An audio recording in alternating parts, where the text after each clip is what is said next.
Joining me now is Todd, moderator of Meet the Press. Good morning, Chuck. Good morning, Christy.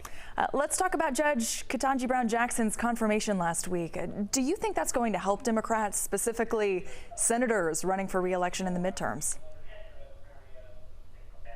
I think it could, but I think it's one of those that isn't going to happen organically. All right. If it's going to be a help, I think that come the fall, that Democrats that want to remind, particularly African-American voters, that, hey, look, promise made, promise kept by President Biden. Now, the new Supreme Court term starts October 1. That's sort of right in the heart of campaign organizing season, a month before Election Day. So it's possible that in certain places it could help. Look, this to me is a real challenge for the Democrats going forward.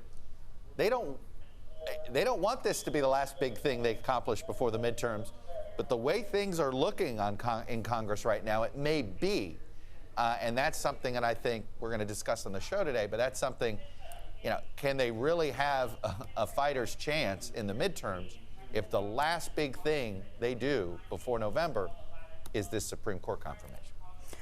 Turning now to the crisis in Ukraine, President Biden wants to reduce the ruble to rubble, so to speak. But will this economic pressure actually cripple Russia's economy, or should we be worried about it possibly triggering a global recession? Well, on both of those questions, the answer is I think we are concerned in both cases. It does look like that Russia's economy isn't collapsing as fast as we thought. Part of that is they're still getting plenty of money thanks to Russian energy contracts, particularly with countries like Germany and Italy.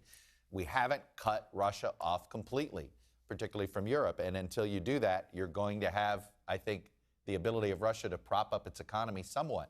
China continues to buy energy from them as well. So that certainly adds to their coffers. So I think we are struggling there.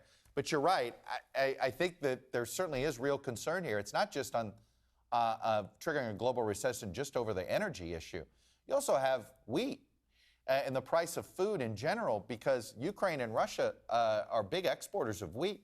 And we could have a situation, particularly in the Middle East, who is a big importer of Russian and Ukrainian wheat, where there are food lines, there are bread shortages.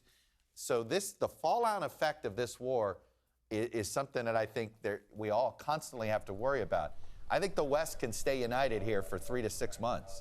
But the longer this war goes, and this may be Putin's long-term strategy, will the West's domestic politics in each country essentially have an impact on its ability to stay united?